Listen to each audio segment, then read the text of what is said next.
We need more investigative journalism. No one actually, I mean, with the exception of, I guess 9 to 5 Mac and Bloomberg, because they got, what's his name? Like, who's out there digging through dumpsters to find out what the new Mac Pro is going to be? Let's get some old-fashioned journalism on this. I think first Apple needs to figure out what the new Mac Pro is supposed to be. Yeah, well, if you dig through dumpsters and find out, like, it's too bad they don't use paper anymore, but, like, find out they're just now having meetings about what they might do about this. Like, you can get timelines on it. But anyway, as time passes and we wait for WWDC to appear, things could leak. Let's find stuff out. Let's get some engineers drunk. Let's find out some answers. Yeah, because that always works. All that gets you is a pre-release iPhone. Yeah, that's the only thing that works. I mean, I can spoil it for you right now, John. You're not going to know until, like, it launches the two things that you're going to complain about and convince yourself not to buy it about. You're not going to know the price, and you're not going to know the GPU choice. The GPU choice could leak. Like, if they're using NVIDIA, I feel like that could leak, right? And if they are using NVIDIA, they're going to be using Pascal. It might leak that they're using NVIDIA, but it wouldn't leak like which one they're using. It would leak that they're using Pascal architecture. It would just be a question of like which part. But like even that would be enough, like I said, to be exciting. Yeah, it's been so long since we talked. A lot has happened in the news this week of April 8th or 9th or whatever, right? Today, as we talk, has obviously got to be April 12th, 2017. Of course it is. But rather than talk about the exciting news that has happened this week, we thought we'd talk more about what has happened, say, early last week, maybe before April 6th. Indeed. We thought we'd just do a recap because why wouldn't we? And so here we are. And so that amazing news about Nintendo that happened, just a couple of days ago on the 10th or the 11th, we're going to save that for next week. The good news is we've covered everything that we could possibly cover about the Mac Pro, so we don't have to talk about it until it comes out in 2019. So let's talk about some other things. Do we really have no follow-up trademark about the Mac Pro? No, let Casey get through his little song and dance. Don't worry. Don't you worry. All right. I can't even take this seriously because I know that I'll be murdered if I don't bring up Mac Pro stuff. So here we go, kids. TechCrunch. God, the things I do for you two. I hope you appreciate me. I'm so sorry, Casey. I'm just so sorry for you for during this time. I know this is a very difficult time to be on our podcast during Mac Pro week.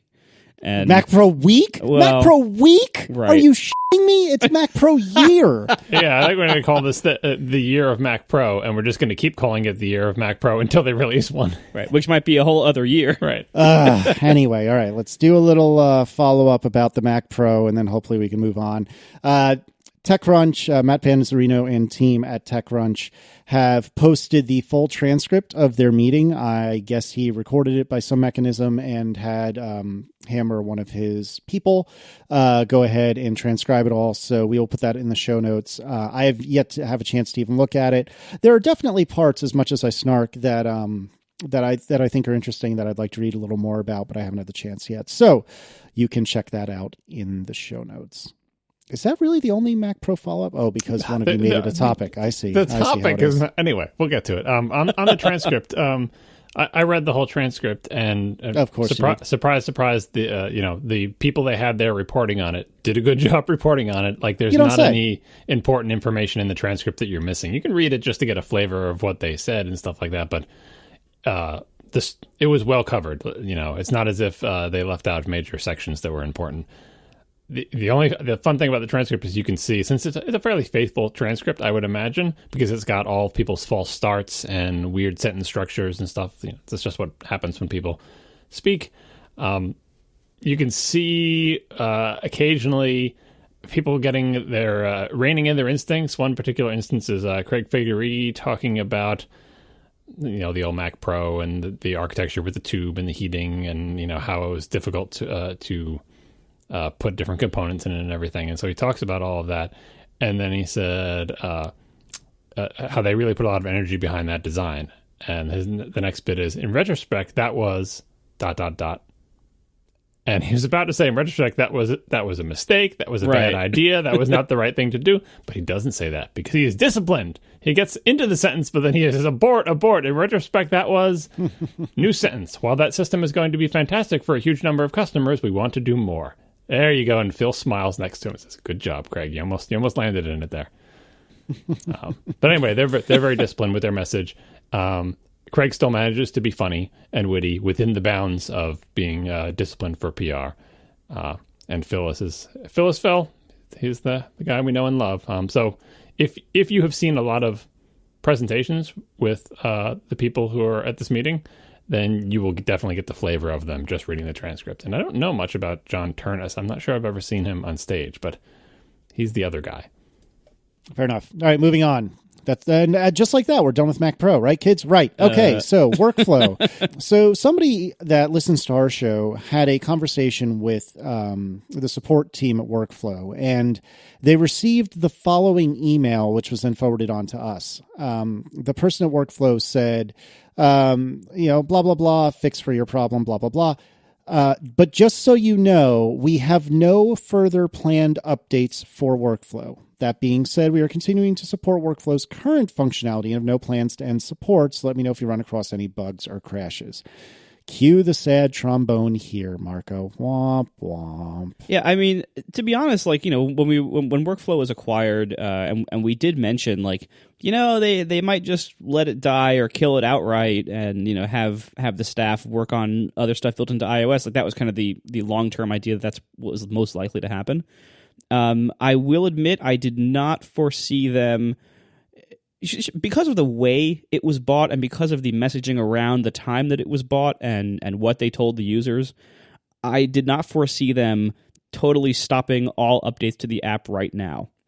Or at least, I think what this, the way this reads, it's they might do bug fix updates, but that's it. No new features are coming to Workflow. And that is unfortunate, but I guess not a huge surprise, because that's what happens with, this was clearly an acqui-hire, in the sense that Apple wanted the staff more than the product. And whether that was to make the staff work on something boring like, mail.app, probably not. It was probably to have the staff work on workflow-like functionality, automation technologies for iOS. That's my guess. But the fact is, if you're a Workflow user, this doesn't make it any easier to take that basically Workflow is effectively dead in the sense that no one will really be working on it anymore unless they want to fix some bugs for some reason. But that's about it. So that is pretty unfortunate for Workflow users, and I hope I hope that in the end this will prove worth it. In many acqui-hires, what happens is the product gets shut down, the team goes to work on something similar within the bigger acquiring company, and sometimes that sees the light of day, and sometimes it doesn't. Or sometimes what eventually comes out of that from the bigger company is not nearly as good as the acquired app was.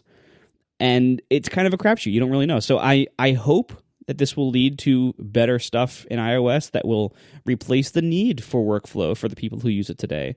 But honestly, that's not the most likely outcome. The most likely outcome is iOS stuff moves forward a little bit. We get some part of this in a future version of iOS, and then maybe the original staff who created it goes to work on other things within Apple, or maybe after a few years they get unhappy and leave and do something else. That kind of thing is more likely to happen than iOS gaining complete functionality like Workflow, or even something close to it. I tell you, I place much higher odds on Workflow being an Apple branded application for some period of time. That it would be brought into the fold, Workflow by Apple as a downloadable thing on the App Store, possibly bundled with the future OS update, while they worked on the next integration. You know what I mean? And just this is pretty quick. Like you said, the press releases, and then very shortly after, yeah, we're not doing that anymore. Yeah, I mean, what's it been, 10 days? It has not been very long. Yeah, it's sad times. I don't know. I mean, I don't know what to make of all of this. It's just going to be interesting watching Mike have to become a real, true, honest-to-goodness programmer and writing Pythonista scripts. Oh, God. Because he's going to have no other choice. So, Mike, welcome to our world. Well, no, because workflow will keep working. Like, I think they will keep it working. It's just like, They'll keep it flowing. Were there major features that people wanted to add to workflow? Like you can add workflows. People can continue to do that and share and distribute those. Isn't the workflow app is just the engine? So I feel like it should last people until something new comes. So that's a good outcome. But if you were really excited about the engine gaining features, then you're sad. Well, so what if in the past, I remember like when extensions came out, and I think even sometime last year for some reason, I've discussed on this show how I think the future of URL scheme usage on iOS is probably limited because now Apple has things like universal links, which replace a lot of the need for URL schemes for like average uses, and X callback URL and things like that are used only by a narrow amount of power users for like legitimate purposes, and there's lots of abuses that they're used for, and Apple has slowly clamped down on that over time to the degree that they can with various iOS changes, like having to declare your URL schemes that you query for in your info.plist file and stuff like that. But it's no real secret that Apple is not a huge fan of URL schemes being used for purposes like this. That I would guess Apple probably wants to get rid of them and make them actually impossible for various privacy and security reasons, which is completely reasonable. So it would not surprise me at all if say maybe not iOS 11, but maybe iOS 12 maybe ends support for calling other apps via OpenURL and can OpenURL. And at that point, workflow would, there are still other features of workflow as it exists today. It could do other things, but that would lop off such a big portion of what it could do that I think that would effectively kill the app. And hopefully by the time Apple does something like that, if they're going to do something like that, hopefully they would have some kind of replacement in mind, like maybe whatever the workflow staff is working on at Apple now. I hope that's how it would go. But the thing is, with big companies and with acquisitions, you don't know that's actually going to go that way. Like that could be everyone's intention and plan now, but at big companies, things change. In 6 months, something else might be a bigger priority. They might be reassigned to work on that, and this project just doesn't continue, or anything like that. I mean, this is kind of just a side effect of the economies going on here. Like I had early on in Instapaper's days, I had a couple of early discussions about acqui-hires. Companies, some of the big tech companies wanting to buy Instapaper for some relatively insignificant amount in order to get me to come work for them. And these conversations always stopped pretty early on because at that time, Instapaper was making very good money because it was selling for like $10 and then later $5 in the App Store. And it was selling pretty well. And so whenever we get to the money part of the early conversations, it would very quickly end the conversations because it was like, well, for me to stop making this money from this app, you're going to have to pay at least X for it. And that was more than they were willing to pay to just get some engineer to come work for them. And the problem is that as the app economy has gotten worse, and as the big handful of tech companies have gotten bigger and have had more money and have even tighter competition for engineering talent, the ratio, like the economics of this have shifted so much so that it is very hard for most app developers to turn down a decent acqui-hire deal today because most apps are not making that much money anymore, and these companies can now afford to pay a lot for good engineering talent. And they would rather and there's so much competition for that. They would rather do that than let these apps continue, I guess. And so and again, like as the developers of these apps, you can't really fault them because if someone comes around offering them 10 times what they're making now per year in an upfront sum to buy their app, and then you'll also have a nice stable job with us instead of having to rely on the ups and downs of your app selling in the App Store. I don't blame developers at all for taking those offers. In many ways, you can't really say no to some of these offers because they're so good. And the only way this is ever going to change is if the economics of app development change such that it is more worthwhile for people to keep their apps and not sell them and not take jobs somewhere else than to do that. But I don't see that happening in the near future, right? If anything, I see things going the other direction. Just assume the workflow developers have gone to work on the Mac Pro. That's a safe bet, right? No, because apparently the Mac Pro has only started a week ago, and they went there 10 days ago. We're getting to that. We'll get to it. Oh, my word, you guys. I didn't even start my holiday party yet. This is going to be a long show for me. You probably should. We are sponsored this week by Fracture, printing vivid color photos directly onto glass. Go to fractureme.com/podcast and pick ATP to get 10% off your first order. Fracture lets you bring special memories in your photos to life. They want to rescue your photos from your social media feeds, because if you just put your photos out there on Facebook or Instagram or whatever else, you look at them for a day or two maybe, and then they're gone. They're just into the digital ether forever.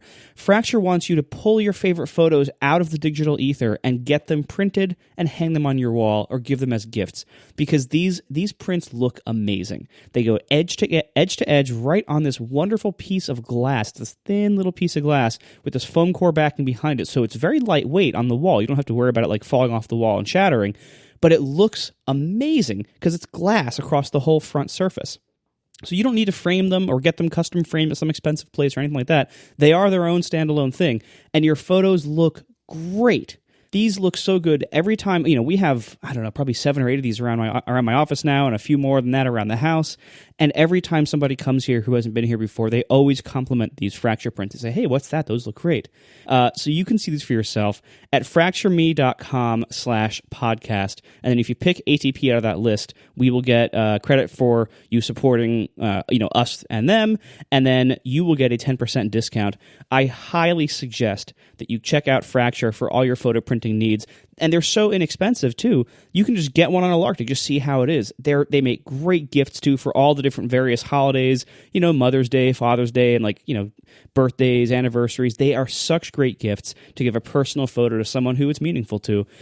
Check it out today, fractureme.com/podcast, and pick ATP to get 10% off. Thank you to Fracture for sponsoring our show. Tell me, John, about a possible explanation for increased free space with APFS on 10.3, if you please. Continuing the streak of APFS follow-up in, what are we on, 5 shows in a row now? I don't know. We're keeping the streak alive. Some show in the past, we talked about people upgrading to iOS 10.3 and saying, hey, I have more free space available on my iOS device now. And, that could have been clearing caches or just rebooting or other things related to the upgrade and not related to the file system itself. I heard one theory that I thought was worth pondering, and it has to do with APFS space sharing. I doubt you guys remember what that is, because I think your eyes glaze over when I talk about APFS. But yep, I do. Hey, it's basically copy on write, right? No, that's one of the features. But the thing they refer to as space sharing is where. Oh, is this a thing where you can have 2 different partitions that both kind of share some space, and so it's kind of like whoever fills it first gets to keep it? Exactly. So you got a 1 gig disk, and you could put 2 partitions on it. You can put 2 1 gig partitions on it. You're like, how can you put 2 1 gig partitions on a 1 gig disk? Can't you put 2 partitions that are 500 and 500 and 250 or 750? How can you have 2 1 gig partitions? That makes no sense.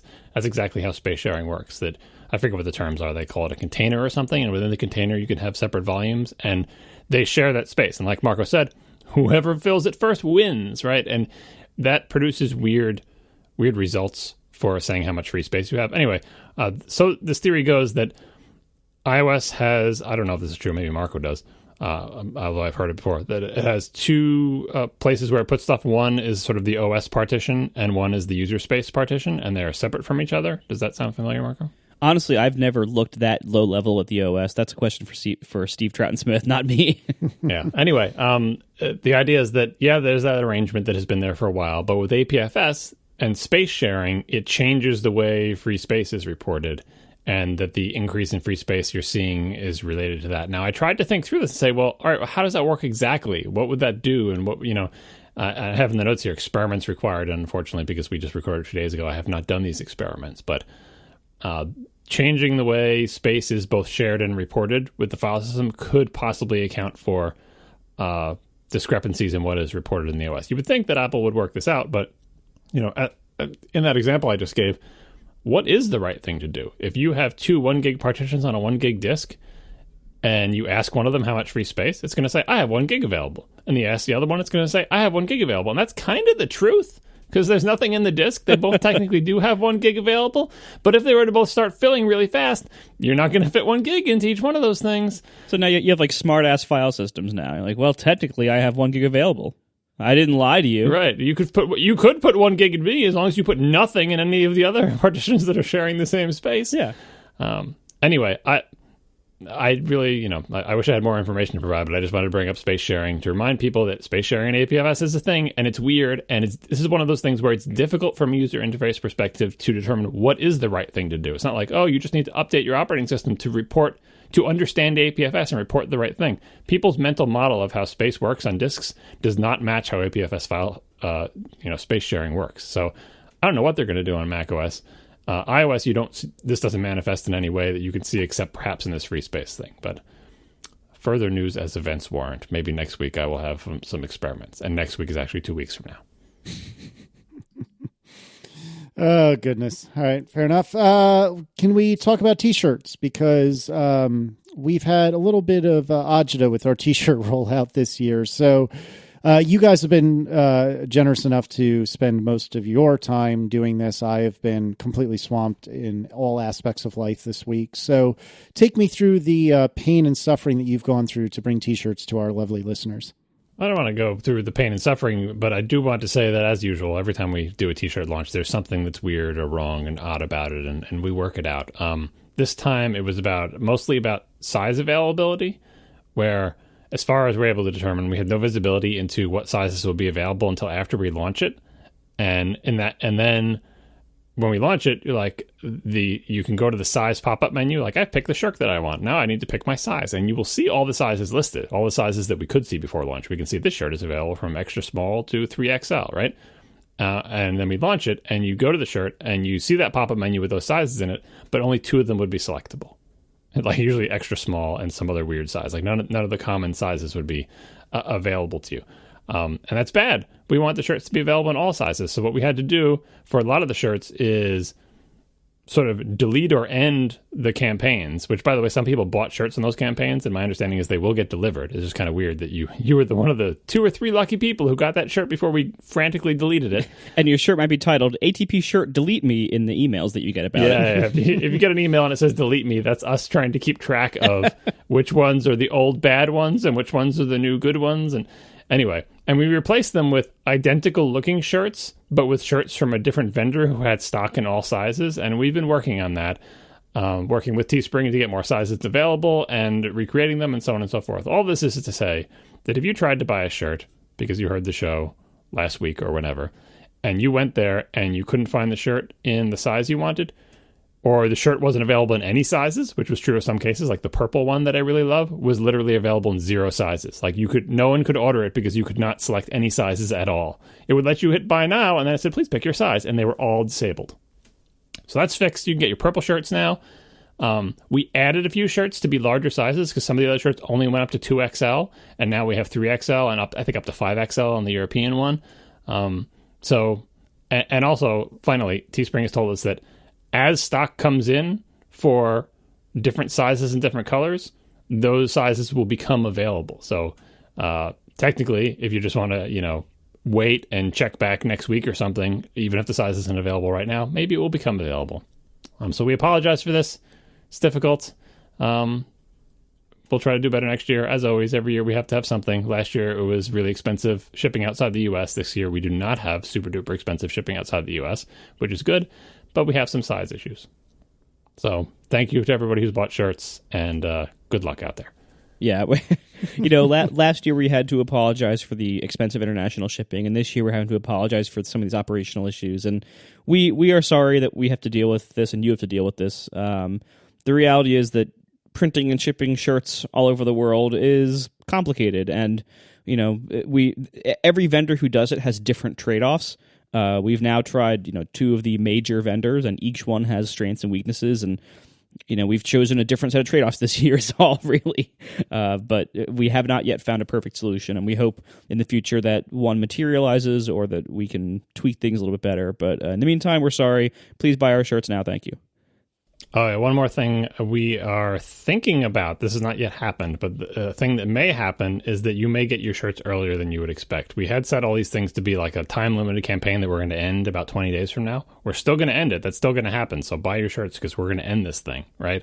But during the time that it is running, there is some potential, not a sure thing, that your shirts could ship like shortly after you order them, instead of having everybody wait till the end of the 20 days and then all the shirts go out at once. And the reason we're thinking about that is it gives you more time to hopefully get your shirt in time for WWDC if you're coming, or so you don't have to wait so long, or if there are issues with it, Anyway, that's why we're thinking about that, and that may be a thing. So if your shirt suddenly arrives and you didn't expect it for 20 days, don't be surprised. So Apple's Clips app came out today, and I think we should spend a lot of time talking about that because it's my turn to talk about something that I want to talk about. Didn't I put that in there way, way down below all this cool new Mac Pro stuff? Well, guess what, buddy? It just got escalated. And actually, I don't have too much to say, if I'm really honest with you, so this is only going to take a moment. But Clips came out today. I played with it very, very, very briefly, and it's pretty cool. I like I don't know what the official term for it is, but the transcribe what you're saying as you're saying it feature. So you can turn on a like text mode or it's a little speech bubble. And as you record, your speech will appear on screen.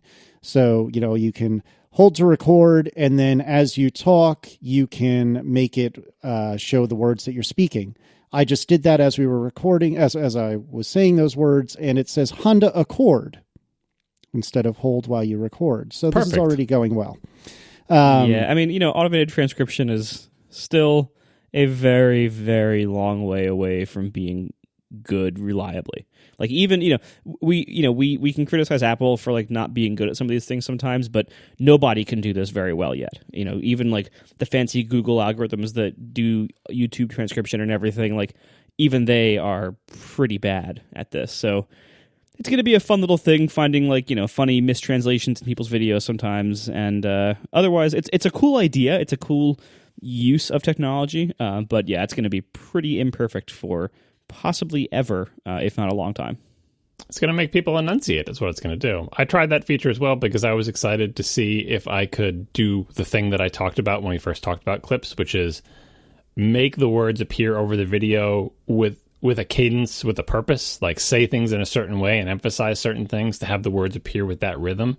And the lag seemed to be so big. I'm not quite sure why, whether it's the, rendering it on top of the video versus understanding the speech or whatever, but the lag was so much worse than, for example, when you talk to one of Google Now or whatever the hell they call it, where it shows you your words in real time, or even Siri these days. But Google Now was the first one I remember being startled by exactly how fast the words were appearing as I spoke them. That there wasn't a delay. That it wasn't like, let me just think about what you just said and make it appear. That it seemed to follow my cadence.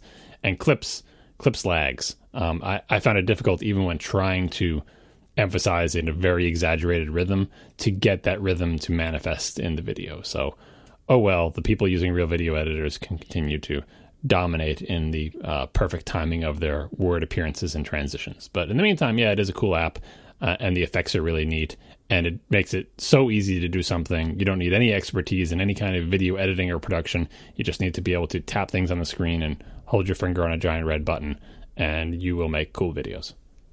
Yeah, I like I said, I only played with it briefly, but really, really impressed with what I've seen so far. I also really like, and I think this was covered on Connected recently. I forget where I heard it, but rather than Apple trying to make their own social network or do something ridiculous like that, they're actually just embracing other social networks. So this is an app to pipe your video into other places, which I think is really smart. Did you just say you heard that on Connected? Did we talk about it? It's fine. Damn. It's fine. It's not like you're on the show with me when I said that same thing, but it's fine. You can cite Connected. It's all a blur, man. Did Connected invent follow-up, Casey? Yeah, they did. It's weird. We appropriated it, but it was all them. I actually heard that from somebody. I wasn't connected. It was, what was it, Bonanza that did the thing with like the echo and reverb? Good God. No, that was either the prompt or Connected. All right. Well, anyway, someone wrote me to say I totally thought they invented it because they had a cool sound effect. Follow up. Anyway, they've been set straight. Wonderful. Oh, good.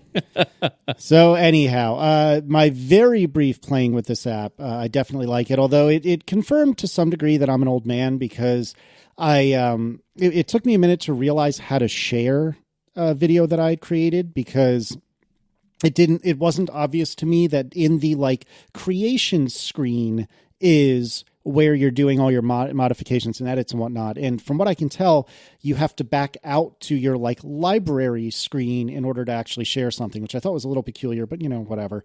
But either way, in my very brief playing with it, I really, really like it. And I don't know that I'll use it that much, but it was really cool. The only complaint I have about it, which actually is probably for the best, is that I kind of wish it wasn't just square. So as an example, I had recorded a video of myself and Declan very quickly, and I wanted to share it as an Instagram story. And when I sucked it into Instagram, it looked awful. And it was like only the center of the video. And it took me a second to realize, oh, it's scaling it because the video is square, but Instagram stories annoyingly are portrait only.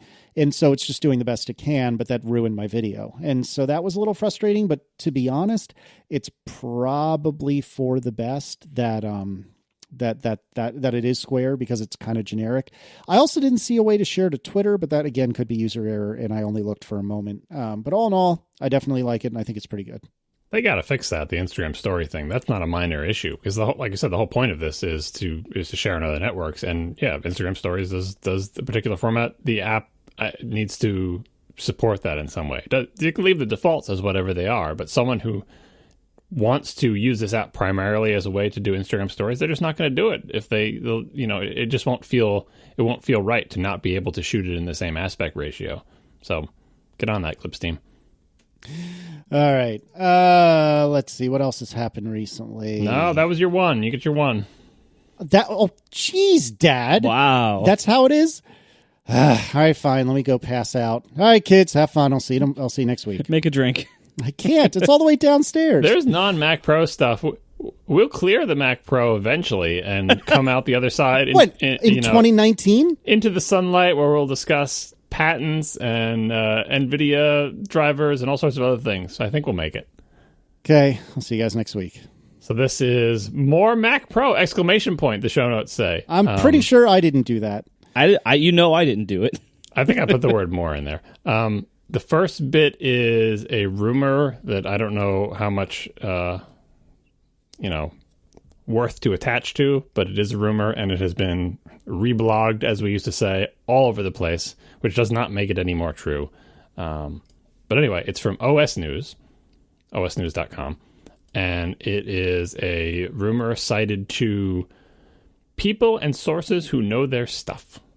So there's that your instills confidence. Yeah, that definitely means it's true. That's the way rumors should be cited because that again matches the reliability.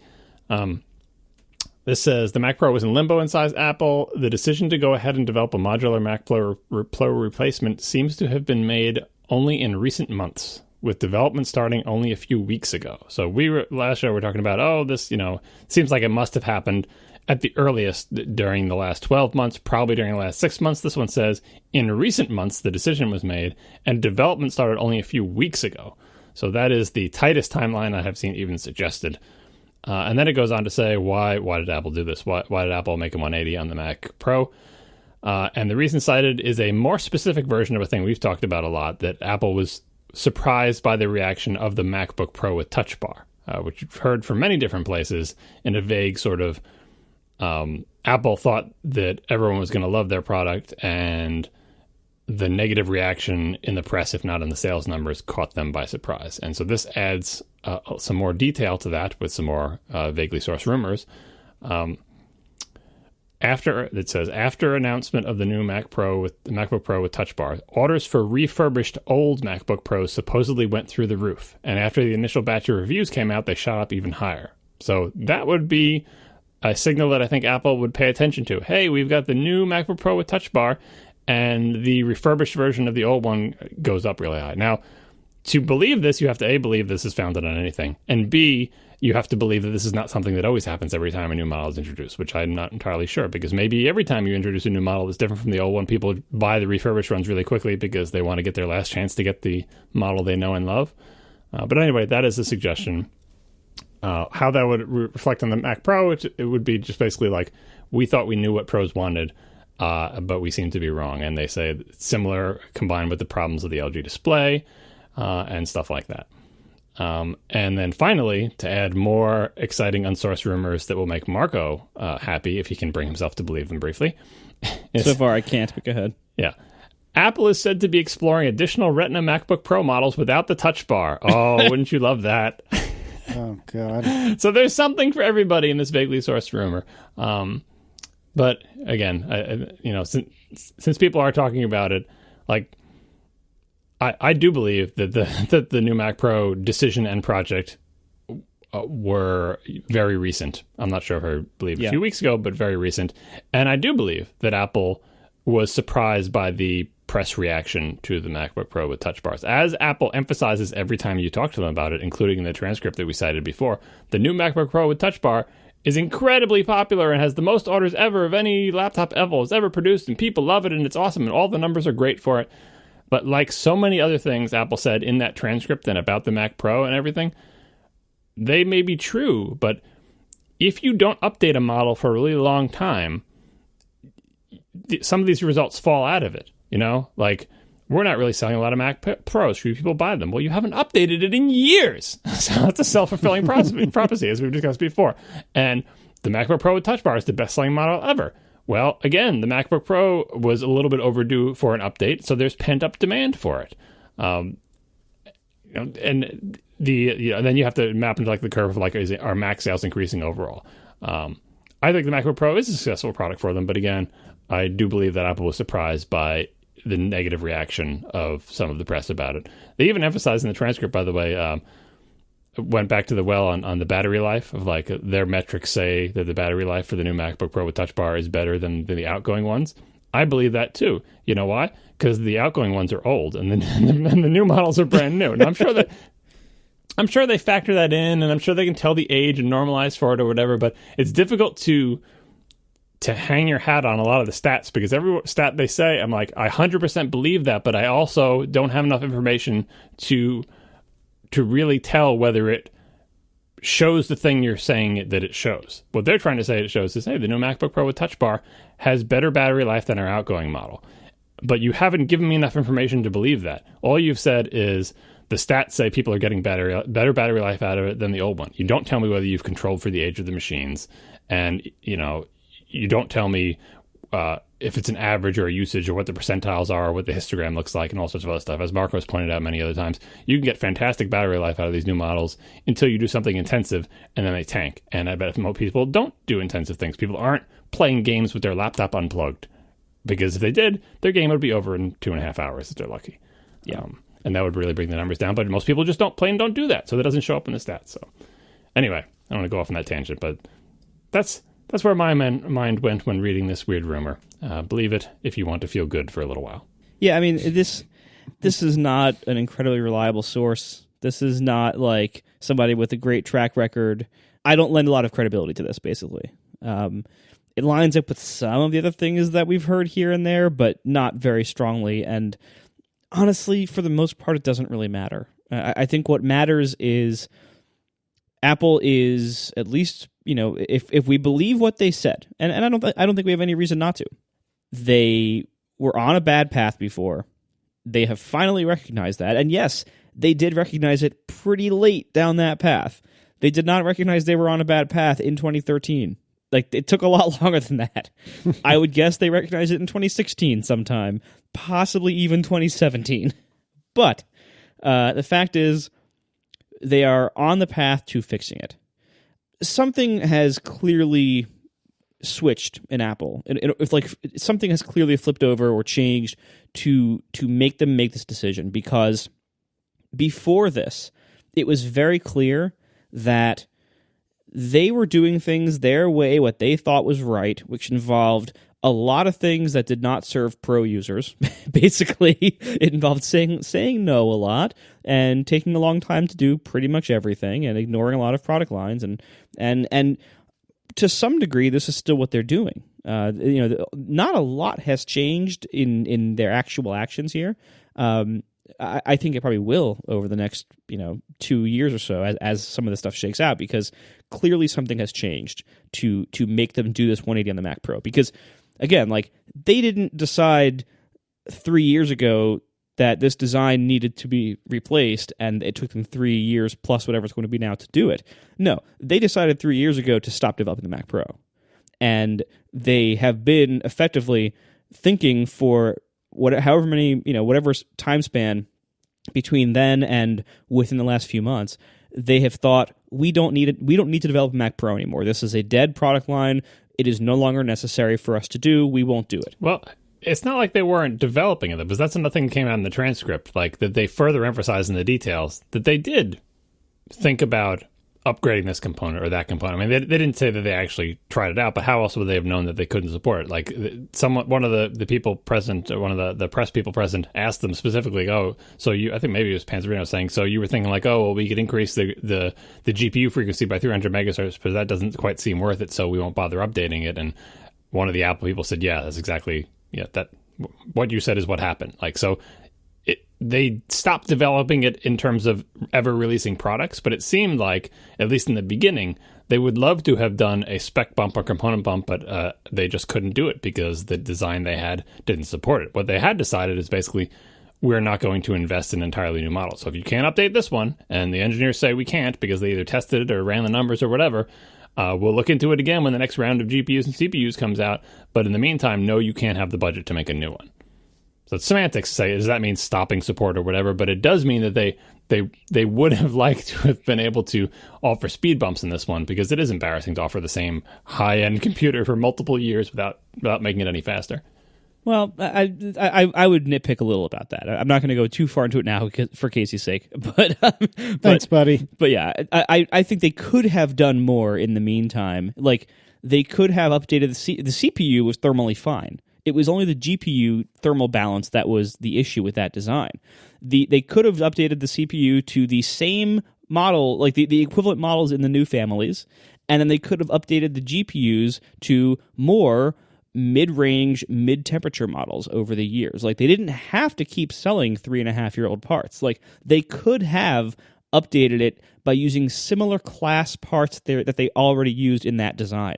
It just wouldn't have been as competitive. But it is even less competitive with 3-year-old parts. But they were saying they didn't think that trade-off was worth it. Like, we could have, the parts that would fit in there weren't better enough to warrant it. Now, arguably, after 3 years, if you had merely done that thing that you never thought was worth it a couple of times, then you would be farther from where you were. Or even if you waited till the end and done it, that's definitely arguable. But, at some point, I think it really was, so far on the back burner that they weren't even entertaining updates to it. But what they said in this thing was, even though we could have made incremental improvements, the incremental improvements didn't seem worthwhile. I guess they couldn't justify whatever it would take to, basically the overhead of ever doing a spec bump and making new models and doing all the stuff or whatever. This is taking everything they said at face value. Who knows what's actually going on and how far along they got with any kind of upgrades to this thing, and at what point they were nixed, whether in the idea phase or after it had been almost ready for sale. You can never tell, because all we see is what they actually release. But anyway, so the point I was trying to make is, obviously something has changed with Apple's philosophy or the whatever they're using to make these decisions of whether to invest in certain product lines, whether to update them or not, because they were clearly going in one direction for some time, and they are still going in that direction for most of the product lines. I mean, nothing has changed in the releases yet, but it's pretty clear if you look at the release schedules since about 2012. Everything slowed down. And it seemed like they went from releasing as much as they could in most of the product lines to releasing as little as they could get away with. And that is worrisome, and that's what we've been complaining about for years. And so it seems like whatever was causing that to be the result, maybe a change has happened there in their thinking or their decision making or whatever else. Something has changed to make Apple flip around on the Mac Pro and on displays and have this meeting and tell us what they were thinking. Like, I hope that doesn't just apply to placating the media enough for the Mac Pro thing to say, okay, well, now Apple cares about us again in the end. I hope that applies to their entire thinking about all their products. I'm tired of Apple seemingly thinking, you know what, if we can't do something incredibly innovative and awesome, we're better off just doing nothing. I think that's the wrong approach. I think they should be saying yes to things that are simple updates to their products. Like, it's one thing to spread yourself too thin with new stuff, new initiatives, new entire product lines, things like that. That you could make an argument, and we have, that they should, be really careful with that, because it's hard, it's a huge risk of spreading themselves too thin. But it is not hard. It shouldn't, if it's hard for them to update the Mac Mini with the same processor line, but the new version of it, if that's hard, they've set that up wrong. They are a huge company with tons and tons of money and tons of engineering resources. They should be able to do what I described last week as boring updates. If there's a new processor, put it in and start selling it to all the products that could use it. That, there is no reason why they need to do things like what the Mac Mini is right now, right? Which is sitting around with ancient parts being neglected. The last update even made it worse than it was before. There's nothing stopping them from doing a new Mac Mini, except high up somewhere they have decided that is not worth investing any resources into at all. And I think that's a mistake. And maybe we'll see something like that turn around. Again, probably not, especially the Mac Mini has always been a very neglected product. But I don't think that's not a good excuse. If Apple really wants to fulfill what they say they are and make the best products for people that they can and only make great stuff, they say, that's what they say they do. That isn't always true, but that is what they say they do, and I believe that's what they want to do, and that is what they want to be. Then they have to set up their product line in a way that allows them, and their management structure and their priorities, they have to set this up in a way that allows them to not leave things in complete neglect for years because they aren't the most profitable product lines in the world. They sell a lot of all these things, all these products. We mentioned last week, the 1% or whatever of Mac sales is still 200,000 a year, and it's as many as the BMW X5. It is worth them, if they're going to have a product line at all, I think it's worth them keeping it minimally updated. And what that means is not every 4 years you make it worse. What that means is you keep it updated every time you can. And you don't have to do a whole new case design. That's, I feel like last week we were discussing about how Apple needs the audacity and confidence to release boring products sometimes, because it seems like they would rather, it seems like they would rather do nothing and neglect something for years than release something that isn't that exciting. And I just think that's the wrong decision. I think that they need to start thinking the other way of that might be true for certain products. I don't know, certain mass consumer fashion type of products. Maybe the iPhone, although that's kind of its own schedule anyway. It's not true with the watch. They just gave that a speed bump. Yeah, that's Looks true. the same on the outside, better stuff on the inside. It's actually thicker. but yeah, I feel like they need to bring that same philosophy to all their products. Of just you know what, when there's if the Mac Mini can't be updated at least every 2 years, because the stuff that goes into it is updated every year.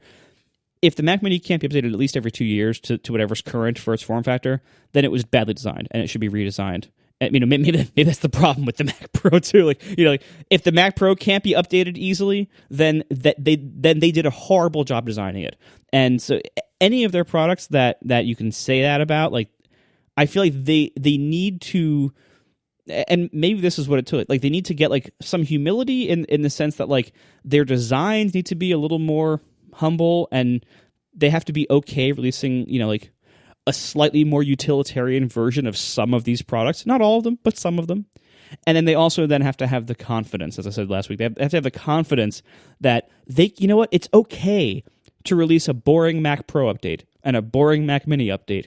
That's okay. No one's going to say Apple can't innovate anymore, anybody's ass, because the Mac Mini got updated again. That's. I don't think that's true at all. It's totally true, because the thing he's talking about, speed bumps, we have a name for them because they were so common so common for a long time, for years and years and years. This was just a thing that happened, just like model years of cars. They would introduce a model, and then there would be speed bumps, and then eventually there would be a new model that's fancier in some way. That's how Apple products work for a long time. And during that time, every time there was a speed bump, nobody says, oh no, Apple can't innovate anymore, because we understood what speed bumps were. The fancy new one isn't here. It's just a speed bump to the other one. And people go, oh, this is a boring announcement. It's just a speed bump. But we had a word for it because it was a thing that happened routinely. Little did we know that you may like, oh, I don't want speed bumps. I want a fancy new one every time. You know what's worse than speed bumps? No speed bumps. Yeah, exactly. Like, just nothing new at all. So I think there is no PR damage of speed bumps. It's just that at some point, Apple decided that speed bumps weren't a thing they wanted to do. And I have my own completely unverified anonymous sources who are not the ATP tipster, or they could be for all we know, because it's just email, man. I don't know where the heck this stuff comes from, who conveyed this, again, completely unsourced information, that the high-end iMac was a thing that Apple's been playing for a while, so there are hopes for that to have good internals. We'll talk a bit more about that with more unsourced rumors later. This is the Unsourced Rumor Show. But the decision about the new Mac Pro and the display were made fairly recently. And the summary is neither of these products, meaning the high-end iMac and the new Mac Pro, are a good financial ROI. But there is now a recognition at the senior VP and CEO level that's important for the company to make them. And that's what it boils down to. Like, that I can totally imagine all these products not being a good return on investment. It doesn't mean that they make losses, but, good ROI means I put X amount in and I want to get X times some large number amount out. And a bad ROI, I mean, you're like, it doesn't seem like we make enough money on speed bump Mac Minis to even bother doing that at all. What if we just don't do it? How do the sales look? It's like, sales are flat. It's like, great, we just saved some money. I just increased the ROI on the Mac Mini by not speed bumping it. And they did. They did increase the ROI on the Mac Mini. And I think they can kind of get away with that on the Mac Mini with a reasonable amount. But, like, on Mac Pros, what if we just don't ever update the Mac Pro because engineering says it would cost a lot of money and require a redesign? What do the sales look like? They go down a little bit, but they're about the same. Great, we just increased the ROI on the Mac Pro.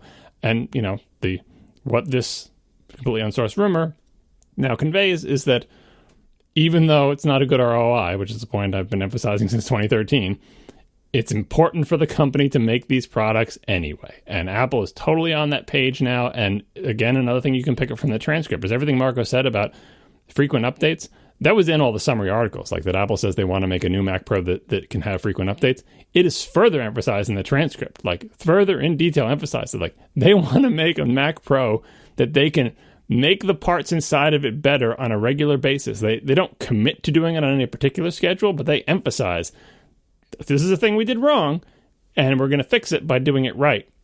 We want a machine that, without redesigning the machine, we can regularly and steadily and easily and cheaply do those things that we used to think are boring, which are called speed bumps. And so, that's why we're also happy about this, is because they didn't just say we're going to make a new Mac Pro and trust us, you really like it, just wait. They said specific things about it, and the specific things they said and emphasized are exactly what we want. So, yay, Apple. Let's now fast forward for 2 years. We are sponsored this week by Squarespace. Go to squarespace.com and enter offer code ATP at checkout to get 10% off. Make your next move with a beautiful website from Squarespace. Now, look, almost everything you do these days needs a website. Whether it's a new project, a new business, a new hobby, you probably want a website for it. And you can waste tons of time installing your own CMS and customizing your own server and getting your own custom design done or doing it yourself. Or you can take almost no time and do it in like an hour and be done with it with Squarespace.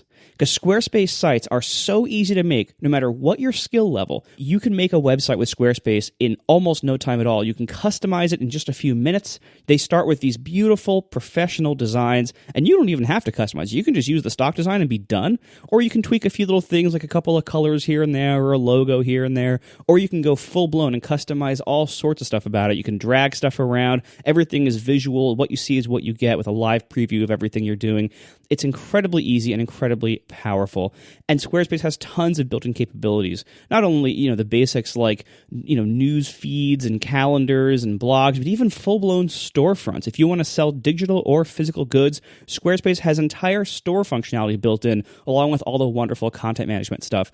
So check it out today, whether you're making a site for yourself or even if you're making a site for somebody else. If someone else has asked you, if you're like the nerd in the community and someone has asked you to make a site for them, we've all been there.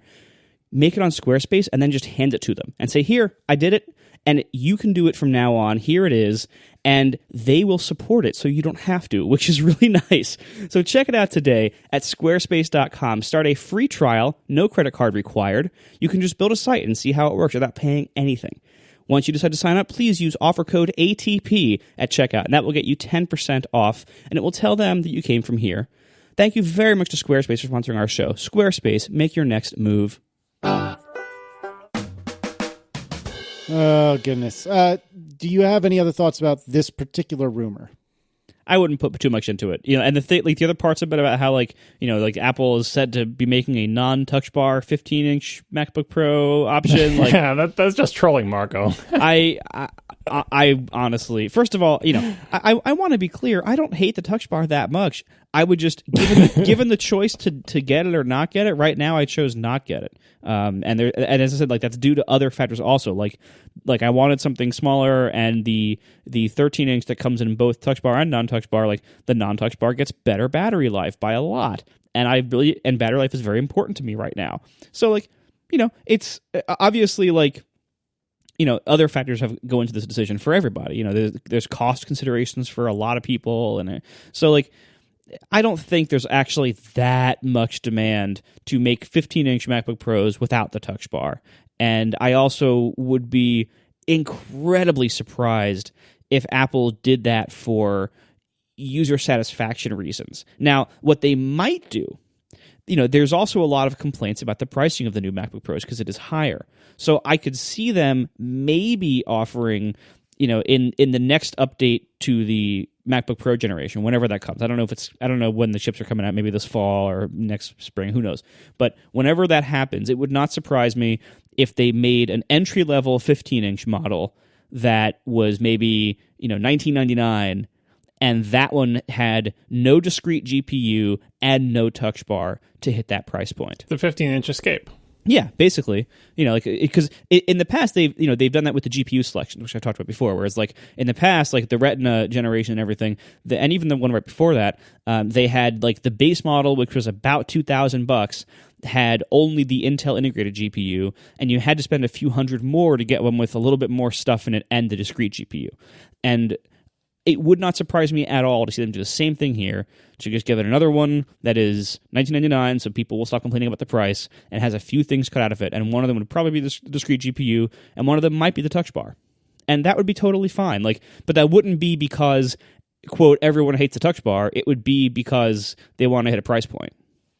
Yeah, they did also mention in the transcripts, people asked some questions about ports. They didn't say they were going to even entertain this idea, but it was mentioned as an idea that exists, just like the Mac Mini is a product that exists in the lineup, of having a MacBook Pro with legacy ports, that the only things on the side of it wouldn't be the Thunderbolt 3 USB-C things. That was brought up as a question, and Apple didn't immediately shut the door and say, we are never doing that. And that's, in the Apple world, it's wow, they're entertaining the idea of possibly having a MacBook Pro with different ports on the side of it, maybe an SD card slot. Wouldn't hold your breath for it, but, that's what Apple does. Like they said, we make a product, we do the best we can, see what people think of it, what their behavior indicates, and then for the next one, they said for the next one, we're going to do better. And we'll take what we've learned, and and Marco's suggestion sounds totally plausible, both because it makes sense from a business perspective, and also because if that's what people are telling them based on this rumor of buying refurbished ones or people buying the Escape or whatever, they'll do that to fill a market need. And by the same token, this is something that didn't get too much discussion in the articles, though it was mentioned a few times.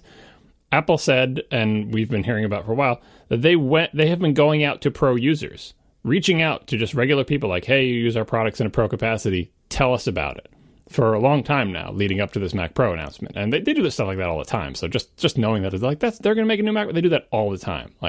They send, even when you just go to the Apple store or buy a new Mac or get a new iPhone, sometimes they send you a random survey about it or whatever. But they were going to people and saying, tell us how you use our pro hardware. What do you like about it? What do you not like about it? What things are important to you? What things are not important to you? To try to gauge whether they should make a new Mac Pro, and the decision they came to is yes, they should. And probably, like, what do you think about the new MacBook Pros, and what, if we made a new one, what would you want to see in it, and stuff like that. So they're doing their job. They're doing what they're supposed to be doing, and hopefully we'll see this feedback loop closed with the next round of MacBook Pros. And I don't want to call, like, if the next round of MacBook Pros has the 15-inch Escape and has an SD card slot and has better batteries that they supposedly couldn't fit in this one for some reason. I forget if this is the model or it was another one that the rumor was about. Anyway, if they come out with that, it doesn't mean that they made a terrible mistake and have fixed it. It just means they're making their products better over time. That's what they always do. But for the Mac Pro, I was thinking that this Mac Pro that comes out, that in theory I will buy, yeah, right. Is elevated, is worthy of being elevated to the holder of the coveted title of Apology Mac Pro, right alongside the Apology Mouse. People don't remember the Apology Mouse is the mouse Apple released with much fanfare after subjecting the world to the completely circular puck-based mouse on the original iMac. And they apologized for that by making a mouse that was not completely circular and therefore easier to align. And it was under everybody's seat at a Macworld Expo keynote, and I got one because I was there, and the mouse wasn't under your seat. It was like a little card, and you go to the back of the room and give someone a card, and they give you an Apology mouse. And I still have it, and it's awesome, and I would love an Apology Mac Pro, and it looks like I'm going to get one.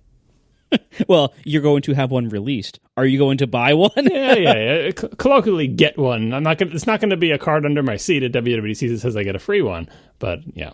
Oh, and I'm on the topic of, by the way, I'm skipping a bunch of the Mac Pro, more Mac Pro topic for you, Casey. Yes. But one thing, that's too bad. Yeah, one thing I want to talk about is this from, we want to hit every single person who was in that meeting because there was only like 5 journalists. This is from Lance Olenoff at Mashable. I quoted this because I didn't have the transcript at the time, but let's give him credit. He reported it and I pulled it out. When I asked if Apple might consider a touchscreen Mac, Schiller shook his head and said no. He told me it's simply not a big request from Mac Pro customers. We're talking to them, and the things they're most interested in, this doesn't even register, he added. You can see the full quotes in the transcript if you're interested, but it was basically he just like cut them off and like said, no touchscreen Mac. This is not something customers are interested in. And how do they know what customers are interested in? It's because they're talking to them, right? This is a great example of, I feel like if I was in that meeting, I mean, I don't know, it's hard to say what you would do when you're in these meetings, but in a relaxed environment where I didn't feel pressure to be well-behaved, I would say, but come on, guys, you can't just ask customers what they want. Like, you have to do that, but customers don't always know what they want until you show them. No customer would have ever requested the iPhone, but guess what? When you made it, they're like, yes, that. If you asked them what they wanted, they would have been like a fancier version of whatever Nokia smartphone they had right now, right? I think Mac Pro customers aren't requesting a touchscreen Mac, but if it turns out that the Surface Studio is a good idea that has legs, by the time your customers are requesting it, it's way too late because of the things you would have to do to your OS or to your app store economy, depending on whether you're trying to make a Mac into that or make an iOS device into that, will take you a long time. So Apple should not be asking its customers, not be deciding just because its customers don't want one now that it's not a good idea. Clearly, Apple thinks it's still not a good idea, and I'm sure they've experimented with it. I'm sure they've used the Surface Studio Pro. They even dumped on the Surface Studios like a drawing experience. Like they basically said the iPad Pro has a better drawing experience. I'm assuming they mean more responsive and less parallax because which is true, right? It's totally true, but they may be right that this is not. That the Surface Studio idea doesn't have legs in the design community. But the reason I would cite for that is not that the first iteration of this has flaws versus some existing tech, because that's just like a PR whatever. Like the first version of everything is wonky, right? The first Mac was RAM starved. The first iPhone didn't even shoot video, right? So you can't cite that, right? That doesn't mean that. And you also can't cite, our customers aren't asking this. Of course they're not asking for it. They're never going to ask for the visionary next big thing because they don't know they want it yet. But if the Surface Studio starts getting penetration and starts being used by more people, eventually they will be saying, hey, Apple, why don't you have something like this? And maybe Apple will say, take this humongous iPad Pro and try to find Pro apps for it or something. So anyway, that bothered me a little bit because I don't to say no and then you're not thinking about it is fine, but to cite those reasons, those are not those are not reasons that should be convincing to you internally. If they're reasons you want to parrot back to the press to give explanations, that's fine. But I really hope internally, like, there's that fear I get, especially when I hear people who are good at talking to the press at Apple. The fear I get that they believe their own hype, that the reasons they give externally for things are also the reasons they use internally to justify their decisions, which I sincerely hope is not the case, because so many of the reasons are bad reasons. You know, like they're Apple 101 bad reasons. Like, the whole history of Apple shows that this is not how you should be making decisions, because every success you had defied these. Or even just like plain old, Ed Catmull creativity and success hides problem reasons or whatever. It's like, it's fine to tell them to other people, but I really hope you don't believe, like, because this first Surface Studio has technical flaws, that's why it's a terrible idea. If you're going to say we've tried the idea internally and we found out that it's terrible, which they have said in the past, that at least I give more credence to, because it shows you are seriously pursuing the idea. But anyway, that bothered me. I still think the Surface Studio is an idea that has some potential. Some artists also agree. I just hope Apple doesn't get caught flat-footed on this one, because again, it's not like, oh, well, so what? If it becomes successful, Apple can make one. They have a serious software and platform thing to resolve to ever ship anything like that. They have to decide whether it's a Mac or an iPad, and either decision they make, there are a bunch of other software and ecosystem things they have to do to make that work. Yeah, I mean, like, everyone I've known who has bought a Surface Studio or used one, and granted, this is not a large group of people, but, it's like people on Twitter and stuff, the responses are pretty consistent, which is, this is really cool. There's really something to this, but Windows sucks. Like, we all know that already. Like, this is no surprise to anybody listening to this show, in all likelihood. But, there is clearly, like, there's something here. And I think if Apple chose to do something with that, they might be able to do a really good job with it. I mean, there would be certain limitations. There's, every computer input method has weird limitations to it. The iPad, has problems with text entry unless you do keyboards, but that's a weird hack. Like, the computers have problems with, direct interaction and manipulation. Like, there's all sorts, like, everything you do is going to be imperfect. But I think, the kind of the model for modern computing and devices in like the last decade has really just been like, well, you know what? We're going to embrace that we can't get this perfect, and we're going to make things anyway the best we can that take advantage of what they are and leave what they aren't to other devices. So, like, because if you weren't willing to do things that way, tablets wouldn't exist, because tablets are this kind of weird hybrid that is good at certain things computers are good at, terrible at other things computers are good at, but they can do things that computers can't. So, like, when Apple says, like, oh, this we've tried this and it doesn't work, it can't be done, there's lots of problems or whatever, you could have said the same thing about tablets in 2009, but they made the iPad anyway. They found a way. They found a slot for it to fit in the way people use things. There were things that it was really good at, and that made it worth doing, despite all the downsides of tablets. And those downsides are still there today, but it doesn't matter, because the things that it's good at, it's really good at for certain people. And so any kind of like touch or pen Mac hybrid might be the same thing. It might be like, this is kind of weird for these reasons over here, but it's really good at these things.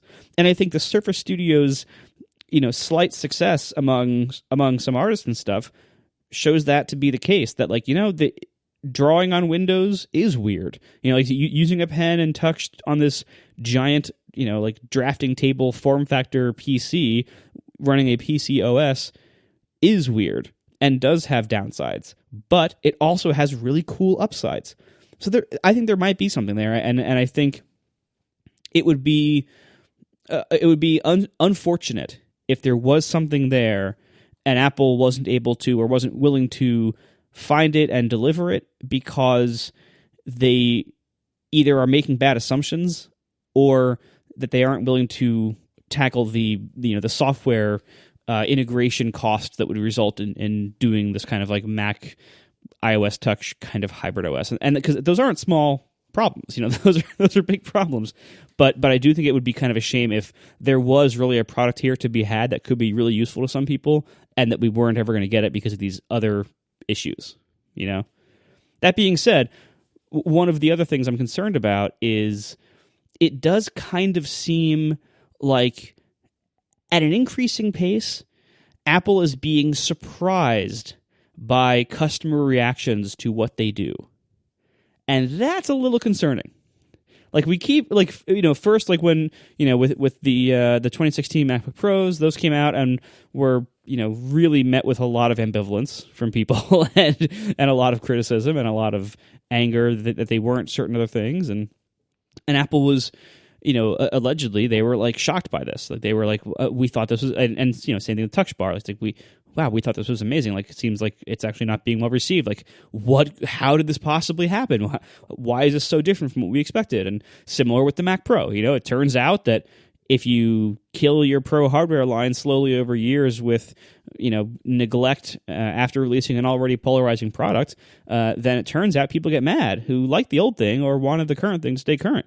And they seem greatly surprised by that as well. That reminds me of something else that I forgot to address there on that exact topic of, hey, what happens if you don't upgrade your Mac Pro for a long time? One of the things they cited in this very strange lead-up that I think a few of the journalists who were there noted, this very strange lead-up to this announcement at this meeting was, let me tell you how few people use the Mac Pro, and let me tell you how many pros use other products, how many pros use MacBook Pros. I think I flubbed that. Let me tell you how many people do not use the Mac Pro and instead use iMacs or MacBook Pros, right? That was their whole intro. If you read the transcript, it was all about that, right? It's like, and this is a thing where they're going to announce, guess what, we're making a new Mac Pro. Right. If you had just heard the intro, it's like, this is leading up to them telling us why they don't need to have a Mac Pro anymore, because they're saying, look at all these pros, and we're defining pros as someone who uses a Pro app at least once a week, or someone who uses it every few weeks, and they just all, the number one piece of hardware used by our pros is, guess what, the MacBook Pro. The number two piece of hardware used by our pro is, guess what, the iMac, right? And a distant third is this Mac Pro. Such a small percentage. All of that I 100% believe. But if you don't update the Mac Pro for 3 years, of course they're going to flee elsewhere. Of course they're going to start buying iMacs and MacBooks. What choice do they have? What choice? And again, I totally understand from a PR perspective. This is the line. This is the move. I just sincerely hope that internally that they are clearer eyed about all of this. And you can't tell. They're not going to tell you what they talk about in their boardrooms. What do they put up on their slides? And I really believe they are clearer eyed, because remember they had a leak of the slideshow many years ago, with the Samsung thing about it, like we don't have bigger phones and customers want them. Yeah, right. We do not have what customers want. We need to make a bigger phone. Yeah. That's how you talk to yourself internally in a healthy way, and I'm sure they do. But it's when you only get the external, the party line of here's what we have to tell you. It makes me worry sometimes, because it's just so hard. They'll never tell you what they tell themselves internally, and you just worry that they're believing their own hype, because they are so consistent and disciplined with their message to the outside world, and because they choose to offer up these things like this that are just instantly refutable, people who are moving to iMacs and MacBook Pros, well, duh, why even tell us that? Aren't we all smart here? Of course they're moving to, what else are they going to do? I guess they could go to Windows is the other choice, right? Which is also happening, by the way, and you're not going to tell us about that. So, anyway. Sorry to derail there. Yeah. Anyway, so all that is to say that it certainly has seemed in recent times that Apple seems to be increasingly surprised that people don't universally love what they put out there, and that concerns me. And I hope in whatever has kind of flipped around or changed that has caused them to decide to do the Mac Pro again and to start really serving pros well, hopefully again. Whatever has changed to cause that, I hope it has also fixed whatever was causing them to put out products with a very different internal impression of what was going to happen or how they were going to be received than what the public actually delivered, because that is worrisome. Apple should not be that caught off guard by the reactions to their products. Apple is really good most of the time at product design. They have a huge history doing it very well. The track record is very, very good. They have incredible talent within the company. If they're going to do something like the Apple TV remote, that is incredibly bad, just terrible. Good thing they update the Apple TV every year, so we won't have to deal with that bad remote for a long time, right? Yeah, to get something like that out into the world, there are people inside of the company who are smart enough and clear-headed enough to look at that and say, you know what, this is kind of a bad idea, and here's why. But for some reason, they weren't listened to. So I hope whatever has changed that caused this Mac Pro thing is also going to let them be a little bit more honest about their own product reactions internally before they decide to release things or go ahead with things, so that they are less surprised when the public doesn't love every weird, beautiful, useless thing they release. Chat room points out, quick real-time follow-up, that Federighi said in the thing that the Mac Pro sales didn't fall off. That's what I said before when I said, you release a Mac Pro in a trash can and the sales are kind of level. It's another one of those facts that could be 100% true, but it doesn't tell you what the initial value was. So if the trash can Mac Pro was only appealing to a certain very small subset of people, and those people were trapped into repeatedly buying it year after year, even though it didn't get updated, that would result in flat sales. And because it's such a small percentage, it would result in, look how many people who we classify as pros, according to this weird metric, buy our much more popular machines. Well, of course they do. Those are your most popular machines. And, anyway. Stats that are true, but do not necessarily prove the thing you're saying that they prove. It's frustration. Yeah. Anyway, go ahead, Casey.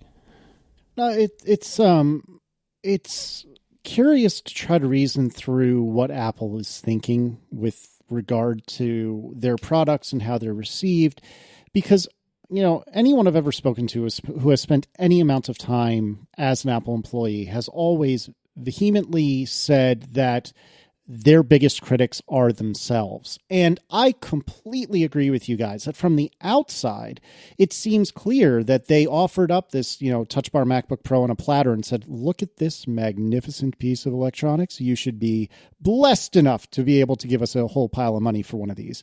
And then it did seem from the outside like they were surprised that people were like, yeah, we're good. But I don't know. On the inside, it's a bold claim for any of us to make if we think that on the inside they were really taken aback by it. Because as you said, John, the messaging from the outside will always be, oh no, this is exactly what we planned.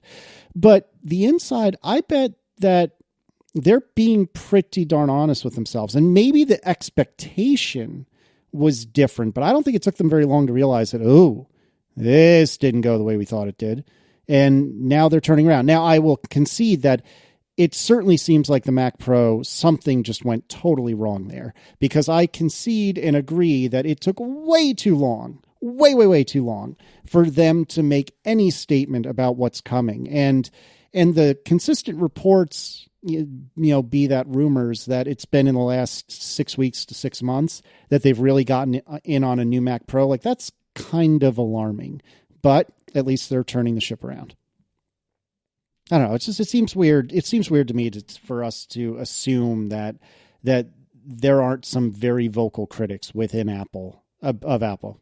Oh, they totally are. Like even Marco was saying that they are. It's just a question of they don't win the argument, because we can tell who wins by what they actually ship. And like I said, I think that the presentation about the iPhone before they had a big iPhone with it, that slide I was trying to quote was customers want what we don't have, or something in a similar phrasing. Like they were just totally brutal about, we don't have big phones, customers want them, we should make one. And they did, and guess what? It sold really, really well. So I believe internally that everything we're saying has been said internally by multiple people, and it's just a question of who wins the argument. And my general frustration is because they have executives who are so good at talking to the public, so good at talking to the public in terms of they'll never get off message, and also they're willing to throw out things that don't actually support what they're saying, but sound like they do at first glance. And I find it frustrating to never be able to get to no, seriously, just talk to me like a human being.